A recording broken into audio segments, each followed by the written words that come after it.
Thank you, everyone. My name is Chris Papagianis. We have a terrific panel here with some incredible thought leaders on policy. The title for today's panel is Big Think Policy Ideas for America's Future. I want to be very brief in setting up this panel so that we leave as much time, try to get the mic right too, as much time as possible for what I expect to be a lively discussion. The goal for the conversation, as I see it, is really twofold. We want to help spotlight some of America's great challenges today, preview those that are on the horizon, but then also help flesh out some of the most attractive policy solutions. Policy is fundamentally about problem solving. It is informed by principles and ideals, priorities and preferences. And to be successful, it must answer the real needs and concerns of our society and its economy. I also want to be very brief in introducing our esteemed panel. I think all of you have their full bios in your package, but just very briefly, going down the line this way. Avik Roy. Avik is a senior fellow at the Manhattan Institute. He is also the opinion editor at Forbes. He is also a columnist at National Review and a frequent guest on television news programs including Fox, MSNBC, CNBC, Bloomberg, and HBO. To his right is Kate Bachelder. Kate is an assistant editorial features editor at the Wall Street Journal, where she contributes unsigned editorials, profiles, and op-eds while also editing outside contributors. To her right is Josh Barro. Josh Barro is a correspondent at the New York Times, where he writes for their politics and policy site Upshot. He is also a contributor on MSNBC, and he has previously written for Business Insider and Bloomberg View. Should also mention he used to be a senior fellow at the Manhattan Institute as well. To his right is Reihan Salam. Reihan is executive editor of National Review. He's also a fellow at the National Review Institute. He's a columnist for Slate and a contributing editor at National Affairs and an interviewer for Vice. In 2008, Reihan also was the co-author with Ross Douthat of the book Grand New Party. To the right of Reihan is McArdle. Megan is a columnist at Bloomberg View. She writes on economics, business, and public policy. She has also been a correspondent for The Atlantic, The Economist, Newsweek, and regularly appears on TV for MSNBC, Fox News, and NPR. She also published her first book last year, The Upside of Down, Why Failing Well is the Key to Success. So I want to begin the discussion sort of at a 30,000-foot level, and then we can dive down into the weeds, so to speak, and ask, I guess I'll put the first question to Reihan, but I'd like to hear from some of the others as well. As we look out at 2016, what should the big debate in this next election be about? Not what will it be about, but what should it be about? I think it should be about something that everyone on this panel has written about and thought about long and hard, which is thinking about the barriers to upward mobility. We tend not to be very rigorous when we talk about mobility. It can mean many different things. It can mean relative mobility. How does your social status change over the course of your life? Or relative to your parents, let's say. It can mean absolute mobility. But I think that there's a broad consensus on the left and the right that there are many people for whom there isn't this sense of expansiveness. There isn't this sense that one can definitely and reliably be better off than in the past. And I think that all of us have approached that from a lot of different angles. What are the particular fixations that we have? Avik has done a lot of really great writing about institutional failures. Josh has thought a lot about things at the state and local level that are big barriers, not really federal issues, but that actually wind up having enormous implications for productivity and what have you. And Megan covers the waterfront. So I think that this is a very good and healthy development, because I think that the larger thing is that Republicans have been fixated on a certain set of issues for a really long time that, while important, are not actually essential to the particular mobility challenges we want right now. So my hope is that, at the very least, as we have candidates debating these big issues, that they try to draw attention to that stuff. Anybody else want to react to Yeah, that? well, I wholeheartedly agree with Reihan. I think that is the #1 issue that this election should be about. The second, I think second to that would be the deficit and the debt. And that's, of course, a more traditional issue in a lot of ways, particularly in conservative circles. But I actually would argue that conservatives haven't thought rigorously about the drivers of the deficit and the debt. The reason why we have such a profound debt crisis is because actually it's mostly Republican voters who benefit from the growth of the entitlement state. And I think few Republican politicians have been willing, in fact, no Republican politicians have really been willing, except possibly Paul Ryan, to confront that issue and say, look, Republicans, if we really want to confront the debt and the deficit, we're going to have to pony up a considerable amount of the sacrifice. Yeah, I think that, I think we're at a moment when both parties are exhausted and both parties don't have a clear agenda going forward. I mean, you look at what the Democrats, it's pretty clear at this point that what they're going to be talking about in 2016 is universal child care, which is nice, but it's not transformative, and it almost seems like it's been chosen because it's the only thing we haven't tried, and therefore it can be like the ginseng of public policy. It cures everything if you only take it in large enough doses.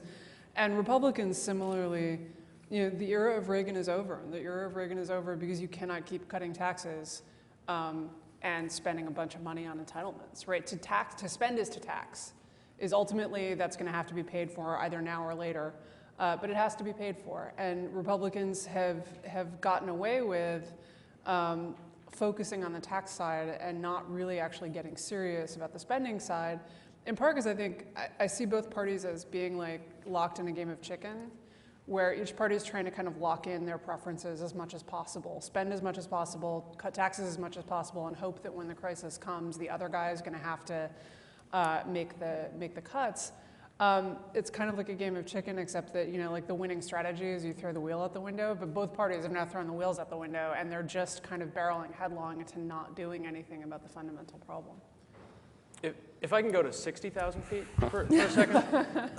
Do you have oxygen, Josh? Yes, maybe.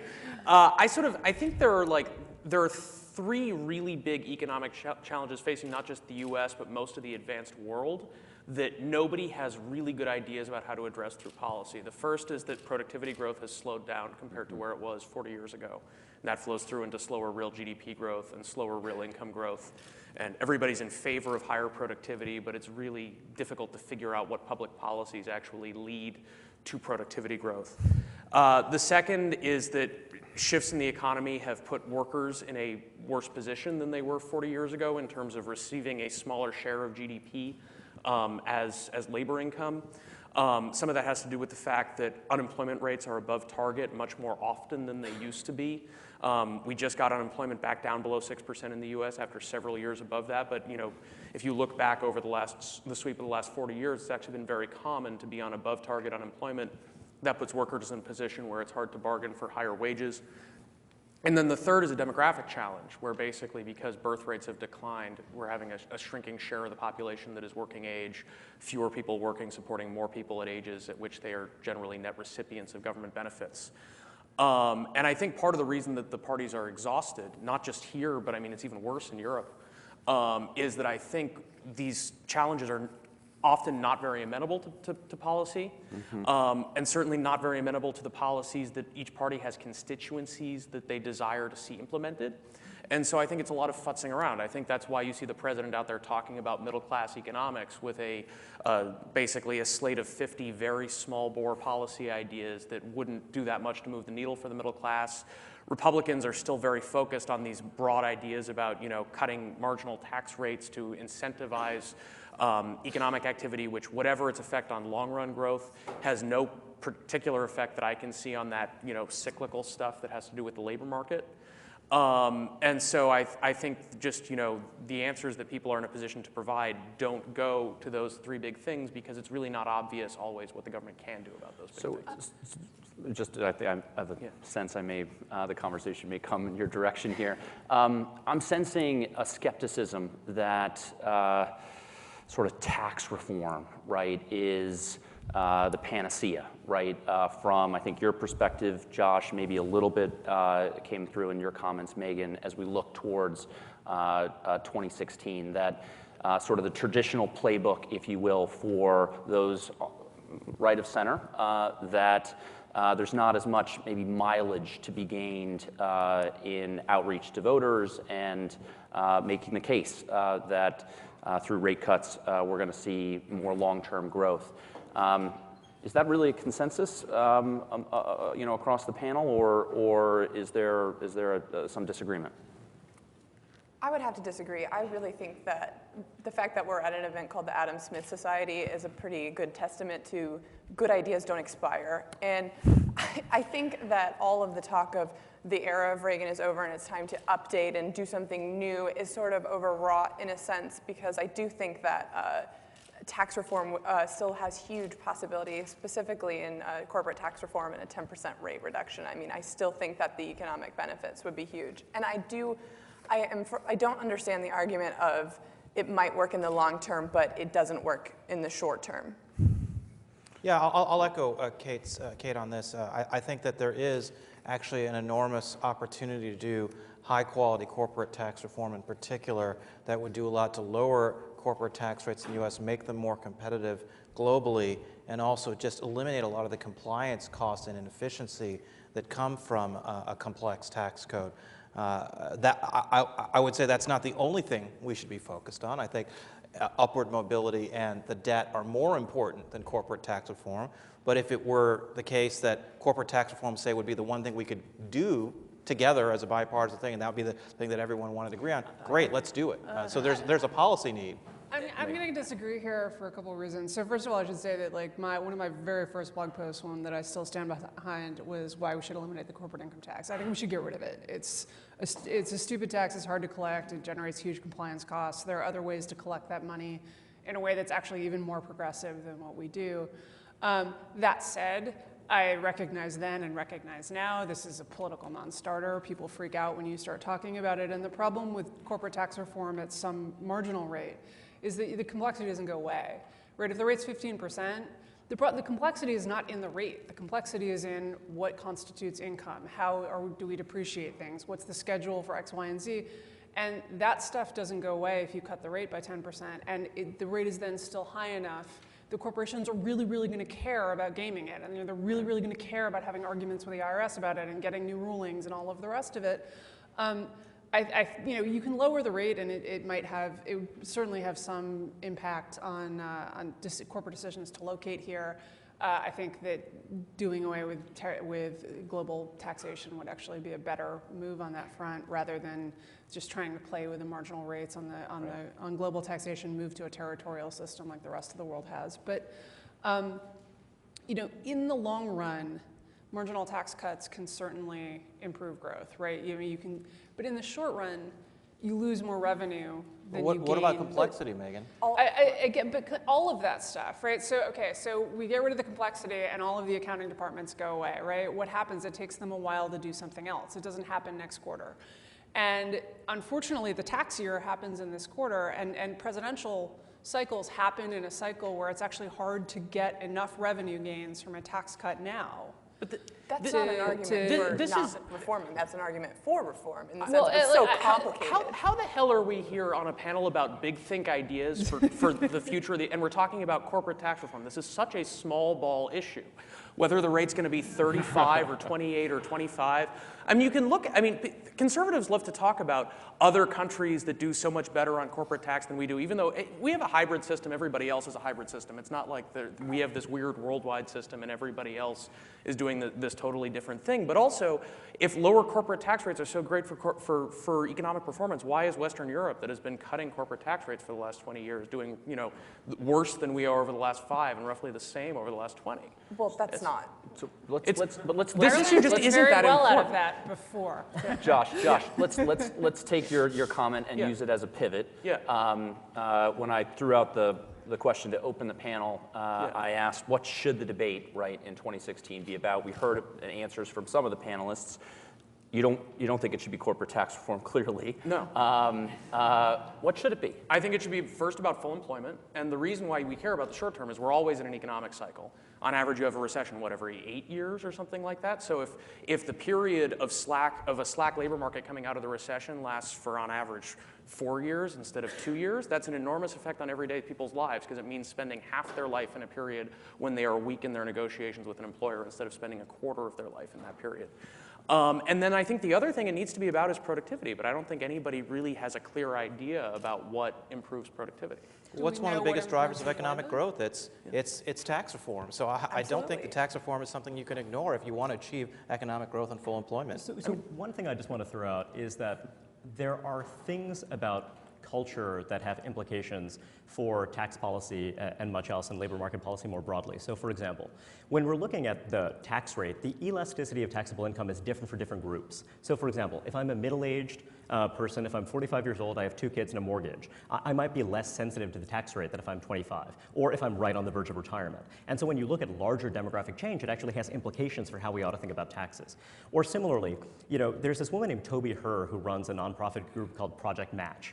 And she's basically been working for the last 30 years to help people on welfare enter the formal labor market, to find full-time employment. And she's just done an exhaustive survey of all kinds of different schemes designed to get people into full-time work, including really generous programs with lots of counseling, child support, everything, things that you don't generally see in your run-of-the-mill program. And what she's found is that pretty much no matter what, you have about half of people transition reliably to full-time work. Most people wind up becoming intermittent workers, et cetera, even with really well-designed programs. And I think that, that's a really big deal. So when you're thinking about this kind of hardcore of people who are isolated, who are in entrenched poverty, that matters in terms of how do we engage them with the broader society and much else. I mean, to me, this seems like a really big think issue because is it possible that that constituency, that marginalized constituency, is going to get bigger over time? When Josh went to 60,000 feet, he was talking about a few of these kind of big trends, and one thing that a lot of people have a lot of anxiety about is, for example, the way that automation is going to interact with the depopulation, the way that automation is likely to interact with larger demographic changes. It happens that we have a lot of people, let's say in the tourism sector and agribusiness, many other sectors, who believe it's absolutely critical to have more less skilled labor. The trouble is that these are certain domains of the economy that are potentially automatable, some of them more than others. And weirdly, that almost never figures into our conversation about these things. It's also true that 15% of the workforce right now is foreign-born, and that slice is way less likely to have high levels of literacy and numeracy than the rest of the population. We love to talk about high-skilled immigrants. They're great. We need more of them. But there's another big constituency here. That's a reason why 1 out of 7 adults in the United States has a low level of literacy and numeracy. In Japan, not exactly a super well-functioning place, in fairness, but it's 1 in 25. That means there are certain challenges that we have that a lot of other places don't. That doesn't mean we can hand-wave it away, but it does mean that when we're thinking about these larger questions relating to tax policy, we've got to think about the way that the country is changing. Let me respond to my brother from another mother here on that one point, just quickly, which is that one of the biggest incentives for increased automation is high taxes and high regulations. So, for example, one of the trends you see now is a lot of restaurants taking your order automatedly through a computer, through a remote entry. Why do they do that? To save labor costs. Why do they try to save labor costs? Because of minimum wage laws, because of Obamacare's employer mandate, which requires you to offer those people highly costly health insurance. And so a lot of these things around tax reform and regulation, with these classic, boring old ideas, are actually driving automation. And so the more we can actually eliminate barriers to employing people in more flexible employment arrangements with less regulation and less requirements, you're going to be able to take up some of that slack. So that's a fair point. The only thing I'll note is that, in the 50s, you had European governments import people they thought were workers, and lo and behold, it turns out they were people with other needs, right? And if you're low-skilled in this generation, chances are that your children are less likely to have high skills too. You know what I mean? So there are knock-on consequences, but it's a fair point. I want to get Megan in on the conversation. I think that your point about regulation is dead on, and I think that that's something that Republicans. But I mean, when I look at what the Tea Party is talking about, lots of people at think tanks are talking about bad regulation. How many people in the political base are talking about it? That's a mistake. And I would love to see not just boilerplate, right, about oh, we should free entrepreneurs, right? Like, we should free entrepreneurs. Entrepreneurs should be like floating around freely wherever they wish to go, running through fields of daisies, all the rest of it.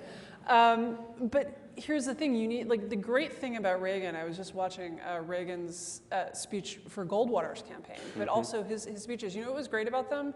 They were specific. And they actually spoke to people in terms of specific things that the government was doing wrong in regulation. And that is, I think, why he went in with the political capital to continue the deregulation that Jimmy Carter, God bless him, had started. And you know, there was a period when that had really broad support in the want class, but also where Reagan managed to get people fired up about it. He managed to actually make this an interesting topic. Republicans have stopped making that an interesting topic, and so there's been a natural tendency to revert to talk about something that everyone does, which is pay taxes. And I would love to see Republicans get back to a real serious, focused, actually politically motivating as well as wonkily motivating focus on everything from, you know, the licensing laws at the local level. We all hate them, I mean, right? But there's a lot of stuff out there. I'd love to see people start talking about, look, even when regulations are good, they add complexity, and complexity is bad. And so we have to think about, you know, do we cap regulations? If you want a new one, you have to get rid of an old one. Not because that regulation is bad, but because at some level it becomes impossible to run a small business because you cannot know whether you're in compliance. It becomes impossible to do many things simply because you cannot, without expensive expert help, even find out if you're able to do it. And so that I would love to see people really tackling, but they have not so far. I'm looking covetously at those water bottles, by the way. They just look so tempting there. I wonder if we could. I think a big challenge with that, though, is that at the federal level, a lot of the low-hanging fruit has been picked. I mean, Jimmy Carter deregulated the airline industry and allowed microbrewing and all these things, and we sort of got rid of a lot of the really dumb federal business regulations in the 70s and 80s. No, it's mostly at the state and local level. It's the licensing stuff. Yeah. It's regulations of land use, and it's difficult to build a federal agenda around that. So my dad was a lobbyist, and the supreme irony of my life as a libertarian journalist. And what he lobbied for was infrastructure projects. And they estimate that adding federal money to a project adds 5 years to that project's completion, and that is all because of the bidding process, which is unbelievably screwed up.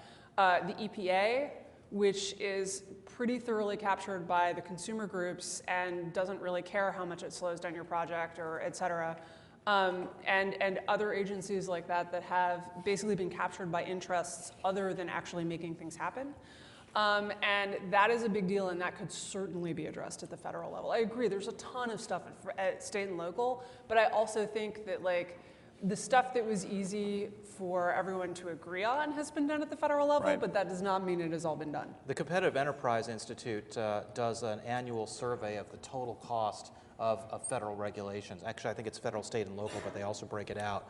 And I think the total now is $1 trillion a year in terms of the cost of complying, the economic cost of complying with these regulations. And if you just measure it in terms of the number of pages in the Federal Register, they've exploded over the last 10, 15 years, and a lot of that's because of new laws like the Affordable Care Act, the Clean Air Act, and the Clean Water Act from the George H.W. Bush eras. Had a lot to do with it.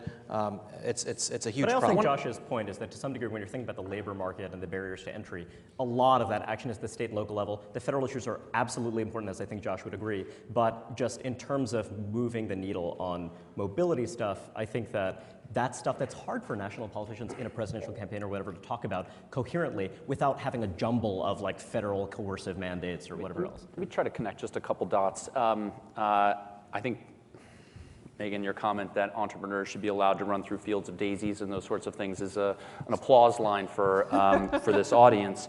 But as we connect it to regulation in particular, I mean, there are a lot of negative signs that almost point to a secular decline in the U.S. with regards to entrepreneurship and business dynamism. New companies made up roughly half of all American businesses in 1982 versus basically a third today. The number of young technology companies has fallen roughly 30% since early in the 2000s.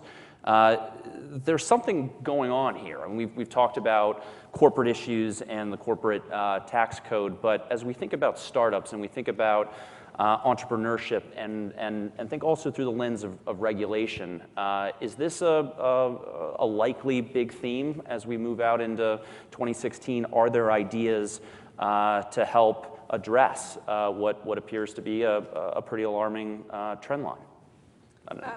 So others too. Yeah, I partially wrote a book about this whole thing, so why it's happening. And one of the reasons it's happening is just we're getting old. Old people don't start companies. If there's a payoff matrix, right? If you start a company when you're 25 and it succeeds, you have 70 years, 60, 70 years to be rich. If you start a company when you're 65, now that's not to say no one can do it. Colonel Sanders founded Kentucky Fried Chicken at the age of 65, although in fairness, he was broke and his truck stop had been put out of business by the state of Kentucky. But it's a great story. One of my favorite stories about entrepreneurship. But in general, right, the payoff is just lower. Also, older people actually seem to be secularly, brain change or whatever, they're actually less risk-loving. It may have something to do with the decline of testosterone, which seems to make young men behave like idiots. And unfortunately, starting a business is great for the economy. It's a really stupid thing to do. You're very likely to fail. You should all go start companies, though. And so that's part of it. There's also, I think, a decline in risk appetite, and I think that has something to do with the way we're raising kids. They're increasingly shielding them from risks. And one of the interesting things is that you would think that, like, for example, keeping kids off high jungle gyms so they can't have falls, then they wouldn't be afraid of falling. But actually, the kids who are kept down are more afraid of falling than the kids who have bad falls. And so I think that leads into it. I think there's a regulatory component. I think there's a tax component. I think that there's a risk environment component, which is that when things are bad, you kind of cling to whatever you have, like a deranged limpet, rather than trying to move out and find something new. Yeah. I mean, I think it's hard to think of that separately from the fact that we're in this period where large companies have been reluctant to invest. You have all this cash available in the economy and a lack of appealing business opportunities, and I think that's about a weak outlook for worldwide economic growth. So, I mean, you can tinker with that on the policy level in the United States, but I think it sort of goes back to these larger worldwide economic factors that in many cases are not even amenable to policy. But I want to actually I think it's a great comment to think more in terms of the global economy and sort of forces within the economy. You made a pretty strong case for focusing on the labor market here, right, as a sort of first principle for policy action.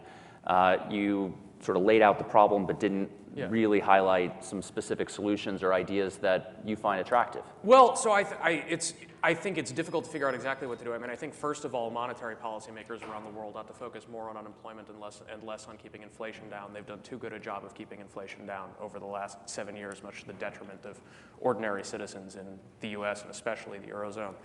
I think that we overly focus on pushing people into the labor market. In some cases, we want to allow people to make arrangements for their lives that may involve working less, especially parents. I think one of the positive economic effects of the Affordable Care Act has been a partial delinking of work from health insurance.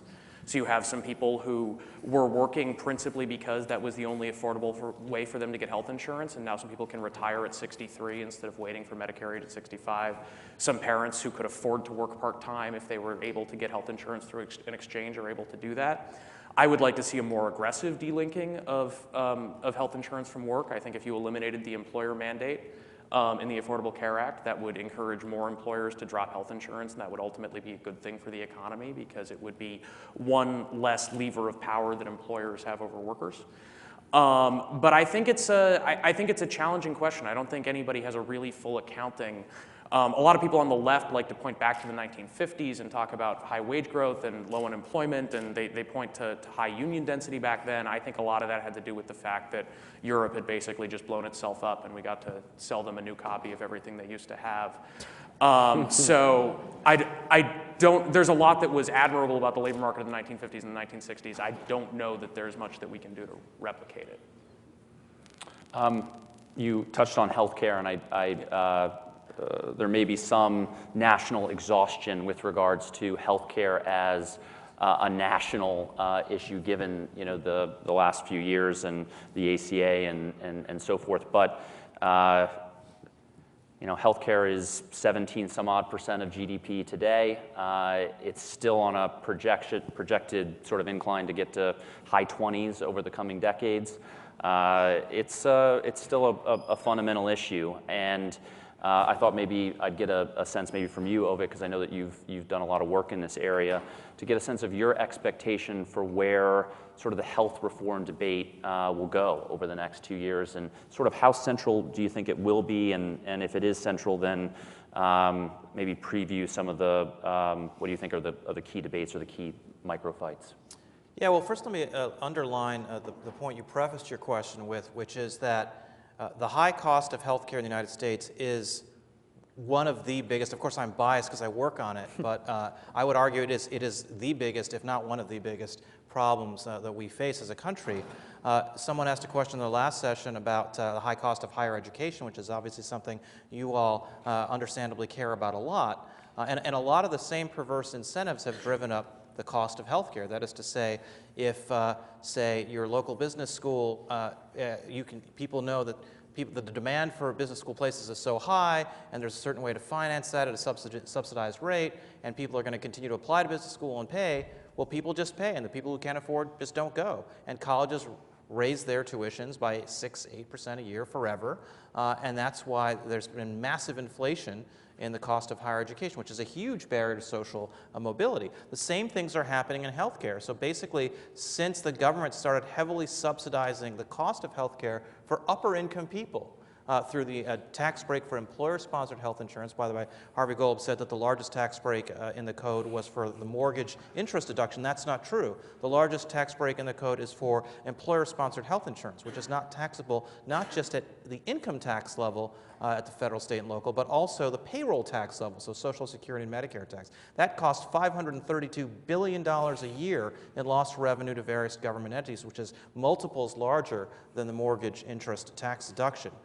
So that's a huge problem, because imagine these are high-income people who are basically being incentivized to have $20,000, say, of their compensation being directed towards health insurance instead of to salary, to wages.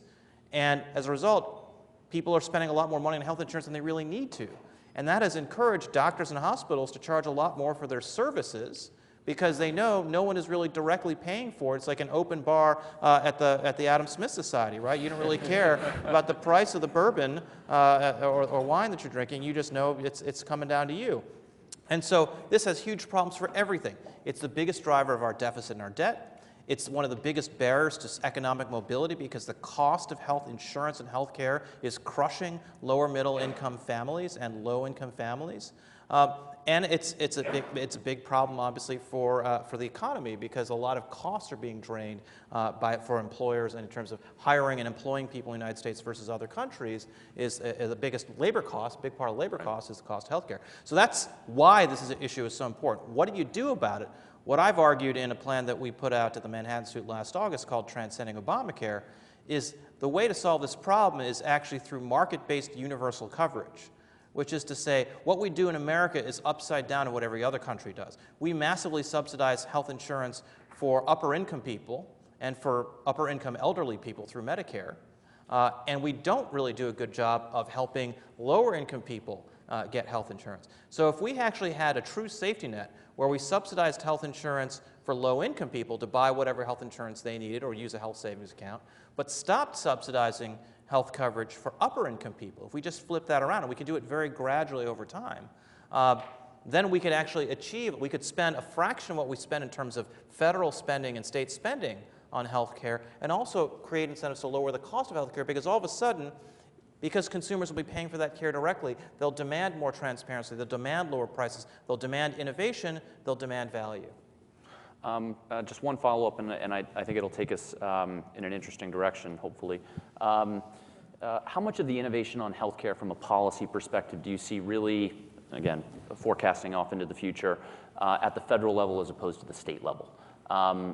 Is there, should we be looking to different states for innovative solutions that are going to really provide the context, right, for the next debate and so forth. It would be nice to see more state-level innovation. It's very hard because the federal government has done so much for so many decades to dominate the space in terms of healthcare. There's just very little room for governors to do a lot in healthcare. Basically, what the governors are left to do in our system is tinker around the edges of Medicaid, which is a federal entitlement created by the Great Society, and tweak it a little bit. That may change. There's a Supreme Court case where oral argument is going to be heard next week called King v. Burwell, in which the legality of federal subsidies for the federal exchange in Obamacare may be ruled illegal because they don't comply with what the law actually says. If that's true, you're going to have 34 to 37 states that all of a sudden don't have their subsidies for their Obamacare insurance markets, and that could be an opportunity if Congress puts in the right patch for states to have a lot more latitude to innovate in terms of how they design their health insurance market. So that's one thing that's out there that could change the equation. But without real reform at the federal level, you're not going to get there. But I know Kate's been doing some work on this too. No, so I mean, I guess it's a little depressing, right, that there isn't more healthcare innovation from a policy perspective going on at the states. I was hopeful actually to bring in others in the discussion because I do think a lot of folks are looking to states as innovation labs with regards to policy, and I think it's likely to play a big role in 2016 and beyond. So pivoting away from healthcare for a second, I was hopeful that maybe it's Megan, Josh, and others could highlight some state-based policies that could be models for other states or even for the federal government. Well, I think the primary importance of this issue is not that it's a drag on productivity, but it is a drag on productivity, which is that we imprison way too many people in the United States. It's also highly disruptive to communities, especially black communities and lower income communities around the country, taking so many prime-age men who ought to be working and raising families, instead putting them in prison. And I think there's been a real shift in a lot of the states toward recognizing that they've over-incarcerated. Partly it was driven by the fiscal crises that happened in the last few years. So we'll see now that states have more tax revenue coming in, whether they are still trying to, imprison fewer people. But I think there are real opportunities there to make smarter choices about criminal justice that strengthen communities and ultimately strengthen the economy too. I think that that's right, but I think that it goes beyond just saying like we're going to not put so many people in jail. And that actually is the primary driver. It's entry into the prison system, and that has slowed down. But what I actually think is exciting at the state level, most exciting at the state level, because I went to see Hawaii's prison system a couple years ago for my book, and I sort of started out with a basic libertarian, like it's all nonviolent drug offenders, et cetera. It's not. Like people who are in the prison system are there because they did something we really don't approve of and that they should not have done. Like there are some people who are there for selling drugs, but most of them are there because they assaulted someone or raped someone or robbed them, but that said, people are valuable. People make mistakes, they can be rehabilitated. And so the focus on that, changing how we approach that, and there are a bunch of different ways that I think I'll name three. One is this kind of very high focus where you go in and it's easier to keep something low crime than to make it low crime.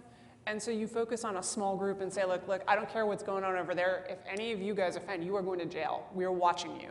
And once you get those guys down to a lower level of crime, you move on to the next people. And that's the second is something called Swift and Certain, which is 24/7 sobriety in North Dakota, Project Hope, which is coming out of Hawaii but now moving across the United States, where basically instead of saying, as Mark Kleiman, who's a public policy professor, says, nothing, bam, you're going to jail for 10 years. Prison. This is a distinction that I learned about when I went to see the prison system. They laughed at me. But instead you say you're going to jail for like 3 days every time you do something, every single time. With 24/7 sobriety, if you have more than one DUI, you have to go and blow a breathalyzer twice a day at the police station. And if you fail or you don't show up, they put you in jail for a few days, not forever. But that kind of, in the same way that we treat kids or dogs, right? Like, which is yes, I know it's paternalistic, but look, changing people's behavior patterns. People can stay sober in front of a cop if they have to. And so people who have previously shown inability to make good choices, kind of forcing them to make good choices until they get onto a better path of life. And the third is these monitoring technologies, is allowing people to have house arrest. It's not ideal, but it is certainly less expensive and also better in terms of like someone who is at home is someone who can provide childcare or see their kid or help their mom around the house. They're actually doing something. They can go to work if it's appropriate. Those things are really changing how we're incarcerating people so that it's not just that we say we're not going to prosecute people for burglary anymore, which is kind of the approach that we took in the 70s, but instead that no, like we take crime seriously and we're going to get it down, but we're not going to get it down by like coming in and smiting your life for the rest of your life, right? Like Zeus throwing lightning bolts from the mountain. Instead, we're actually going to try to help you get back onto the path to being a good citizen. That's great.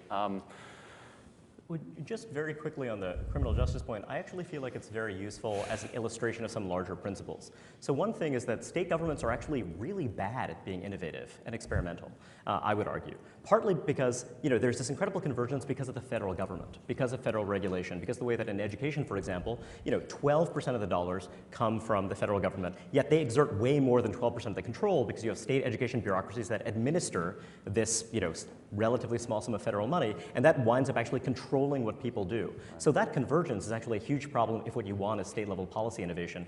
And the reason why I think that criminal justice is a good example of this larger phenomenon is that you have these crazily misaligned incentives. There's this guy named William Stuntz, who sadly now dead, but he wrote a great book called The Collapse of American Criminal Justice. And one of the things he talks about is very, very simple. Prisons are paid for by state governments.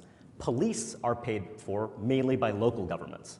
So the thing is, if you're trying to figure out, should I spend more on crime control and crime prevention, or should I just, not spend that much on that, but then throw a lot of people in jail to deter people, you might actually have a futzed up decision because those incentives are misaligned. Or similarly, you have county prosecutors who are, it seemed to be, putting a lot of people in jail now post-1991 that they wouldn't have put in jail in earlier eras. Well, there's one idea that why don't we have county-level crime control budgets, and you're saying, hey, you're going to be accountable for the incarceration costs to some degree, or you can devote those resources in some other way too. Actually, aligning these incentives in a smarter way was the whole point of having competitive federalism. And when you have grant and aid programs, when you have a program like Medicaid where I have to cut $2 to get $1 in savings at the state level, or similarly, when you think about policing, part of it is policing can be legitimacy depleting. If I'm doing stop and frisk, it might be good because I'm going to have less gun crime, but it could be legitimacy depleting in the sense that people in that community trust me less. So that means that down the line when I'm trying to investigate a crime and I'm actually trying to build up trust in the system. So I think that this is the way we need to think about it. And I actually believe that a competitive federalism is actually the right way to go about this, and people will come to the right conclusions because they have the incentives to come to the right conclusions. And that's why this is centrally important, but basically really, really, really hard to do. No, thank you very much. I want to leave time for questions from the audience. I think we're going to do questions not with a mic going around, so if you have questions, if you could stand up and walk over to the standing mic there. This panel would love to, and there's one on this side as well. This panel would love to take some questions from the audience. Don't be shy. I think you unfortunately have to get up. Sorry about that. And please state just your name and your affiliation, your school.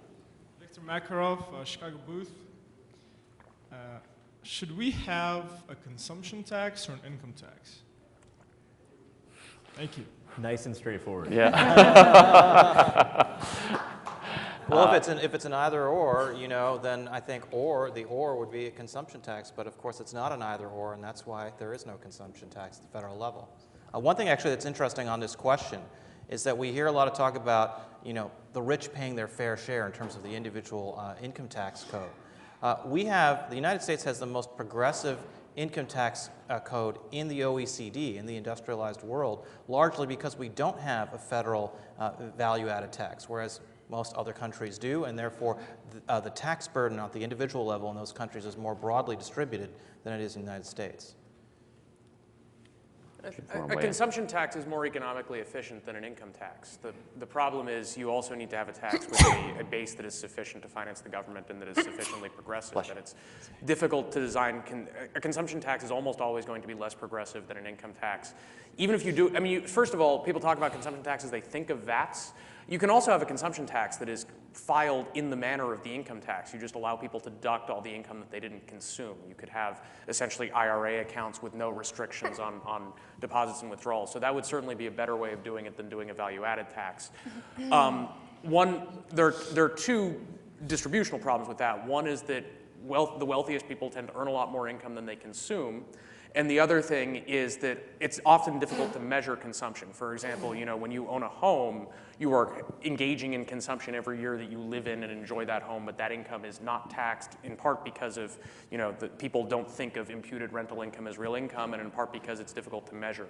So it's likely if you shift to a consumption tax, you're going to end up with a tax that shifts the tax burden toward people with relatively lower incomes, which in addition to, I think, probably not being just, is a political non-starter. We've seen several successions of Republican presidential campaigns coming out with plans that are focused around cutting marginal rates at the top, and then people sort of discover to their shock every 4 years that involves shifting the tax burden down toward the middle class.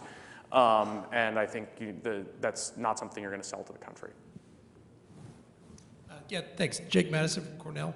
My question revolves around regulation. Today, it seems like Republicans, conservatives in general, are not really defending the banks at all as far as their ability to take on any kind of risky lending. The first thing we learn in finance is that reward is directly correlated to risk. So when you remove risk, there goes your return. We also talk about entrepreneurship, but we all learn that venture capital is the riskiest asset class there is. How do we educate the population that in order to have return and to have growth, you have to take on risk? Well, you could start. It's the subject of my book. It's a hard sell.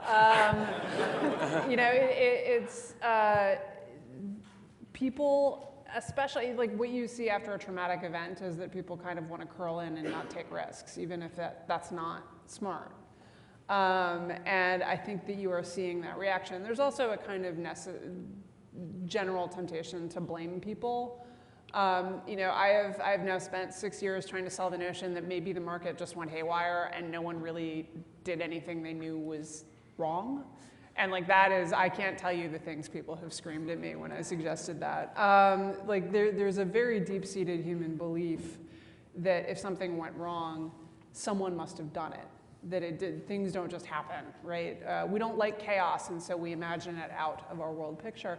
And the end result, and in fairness, also, look, bankers make a huge amount of money, and many of them are my friends from business school, but they weren't really very repentant, and that was a mistake. They were all whining about how hard it was that their bonuses had got cut in half, and they had these big mortgages on New York apartments, and everyone else was like, right, so I lost my business, and I'm about to lose my home, and have to go live in a trailer. Why am I going to feel sorry for you? The banks did not learn the ancient secret of shutting up fast enough, and I think that hurt them. But I also think that there's a third thing, which is actually just that they were getting excess returns in the lead up to 2008. People were making money for being dumb. I mean, I don't think that they were blameworthy, but they were dumb. They were investing a bunch of money in dumb asset classes that, had they included the default variable in their credit models, would have produced very different buy recommendations than they gave themselves. And that the profits are draining out of finance, at least in the United States. And I think that is likely to be the case from now on. And I think, to go back to what Josh says, the cost of that, normally you would say, well, I mean, for one thing, we have a very competitive finance market and we make a lot of money off of it, and we're going to lose some of that market share abroad. But the normal cost of that is that it's harder to get capital to invest. But what we're actually seeing is it's hard to get businesses to invest. They're just amassing these giant piles of cash and sitting on top of them like Scrooge McDuck. And so at this point, I'm not sure how high the cost is. If we get back to a point where businesses are finding productive projects to invest in, then the dearth of capital is going to be a real problem. But right now, the big problem is that no one seems to have productive projects that they want to. Maybe they're out there, but they are not identifying and investing in them. As someone who worked in the private equity hedge fund business for a dozen years, I think it's really important to make very important distinction between what the interests of the banks are and what the interests of the finance industry are. They're not exactly the same. So JP Morgan, Goldman Sachs, Morgan Stanley, these banks have a massive competitive advantage because of their effectively too big to fail status, which allows them to borrow money at an advantage low interest rate relative to other financial institutions. And they take advantage of that regulatory institutional power in a way that's not capitalism. That's not risk-adjusted returns and risk reward and freedom. That's crony capitalism. Forgive me to any of you who are going to be working there this summer, but that's what it is. And I think plenty of people in the finance industry, particularly people who invest in the financial sector, are incredibly frustrated by this. So if you actually really want to have a system where there's risk and reward, we have to make sure that the banking system is much more competitive than it is. What we have today are these quasi-state funded and state regulated entities that aren't actually capitalist entities. So if you want to say we should defend the finance industry more because it's capitalist, well, no, it's not. If you want to defend the finance industry, let's actually make it capitalist, and then we can talk about saluting the great capitalists in the finance industry.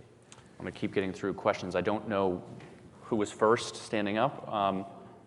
You want to go, and then we'll come here. John Keither, Kellogg School of Management. A lot of you mentioned upward mobility as kind of the key thing we need to address. Wondering if you can tie that together with social safety net programs, and how can we reform those in order to better improve upward mobility? Yeah, so I think this is extremely important. And a big part of what we have to do is we actually have to have a philosophical conversation on the right about the moral value of the safety net. So on the right, there's this incredible tension between those who say there's no legitimate role for the government to actually have a safety net. Then there are the pragmatists who say, well, we think we should continue to have a safety net because if we don't, we'll lose elections. And then I think there's those, including a number of the people on this stage, who say, actually, if you read Hayek, if you think about the longer conservative tradition, there is actually an inherent value to a safety net. If we want to have equal opportunity for all, that means ensuring that we have opportunity.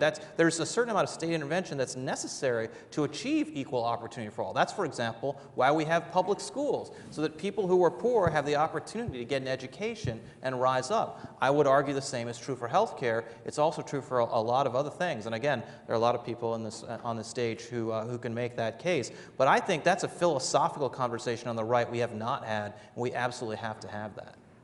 Go ahead. I agree, but I think in the meantime there are little bit-by-bit things that you can do in that. Social Security's disability insurance program will become insolvent next year, and the only reason anybody is talking about doing anything is because it's running out of money really soon.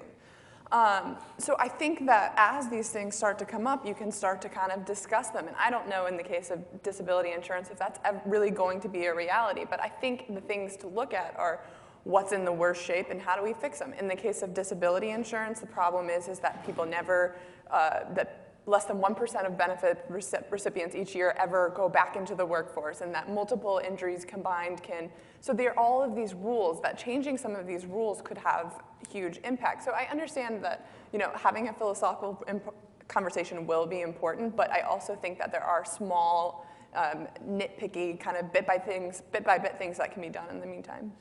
I think it's sort of interesting that we had a question about getting people comfortable with the idea that you need risk for return, and then a question about the safety net, because I think these are very connected issues. This is something that Scandinavia has gotten a lot smarter than Southern Europe, where you, like in Denmark, you have a very flexible labor market, and they say we're going to have generous benefits to support people who lose their jobs. We're going to let employers, hire and fire as they wish. And in Southern Europe, you have a somewhat less expansive welfare state, and you have a much more regulated labor market. But I think they go hand in hand. I think if you want people to say, well, sometimes the economy is going to go up and sometimes it's going to go down, and that's how capitalism and the reallocation of capital works, you need as part of that deal something where they know they're going to be protected. But that, you can still have a lot of reform within that context. I agree that SSDI is a problematic program, but I think, it's a problematic program in part because it's a really difficult thing to get right. A huge amount of SSDI is back problems and mental health problems, which are difficult to diagnose, and it often ends up being sort of a matter of opinion whether somebody's has too much back pain to work or not. And I think conservatives sometimes, I don't mean people in this room, but I mean elected Republican politicians, sort of have a lot of rhetoric about how the government's bad and too expensive, and don't want to get in the weeds on these. We need a program like this. It's going to cost a fair amount of money to do it. How do we do it in an efficient way? that is both politically sustainable and that encourages employers and workers to work together to accommodate them instead of pushing them out of the labor market. Ask anyone who says they want to abolish the Department of Education if they want to abolish funding for disabled students, funding for autism, or any of the other funding that the Department of Education actually oversees. They're literally saying that we should abolish this thing called the Department of Education and not touch anything that it actually does. And then when you have people who say, what should we actually do with these things that we actually do and are not going to get rid of, then they're like, you're a communist. And it's really interesting and frankly kind of an embarrassment. Yeah, I think Republicans and Democrats each have what I think of as the imaginary poor person. And the imaginary Republican poor person is someone who basically spends all of their life thinking about nothing but how they are going to get someone else to pay them lavish government benefits so they don't have to work. And the imaginary Democratic poor person is the person who never does that. And like I've had Democrats tell me flat out that like people don't stay on unemployment benefits ever just because they don't want to work. Like I know people who have done this. Like I have spoken to them. You are telling me that I've imagined, right, like large expanses of my personal life, right? Like I'll leave it at that. But like, and so you end up with a system that is functionally kind of designed to cater to both of these beliefs rather than understanding this as a kind of complicated thing where if you have bad incentives, it doesn't mean that you have bad people. It just means that the incentives are bad and that you can be encouraging, as I think welfare did, encouraging people to make bad short-term, totally rational short-term decisions that are really terrible long-term decisions. The reason why right, and that I think is actually something that Republicans need to reframe is like, look, this is not about whether people are cheating the unemployment system or the disability system, whatever. It's like, are we encouraging people to do something that in the short term is the easiest thing to do, which is to stop looking for work and stay on benefit, but which in the long term is going to hurt them more? It's a great question. I think we could have had an entire panel on mobility and the safety net. My apologies. I'm getting the sign to unfortunately wrap up, but maybe afterwards we can step to the side and answer those questions. Thank you, everybody, for listening, I think, to a fantastic panel. Thank our panelists for coming today and being so articulate on all these different issues. Thank you.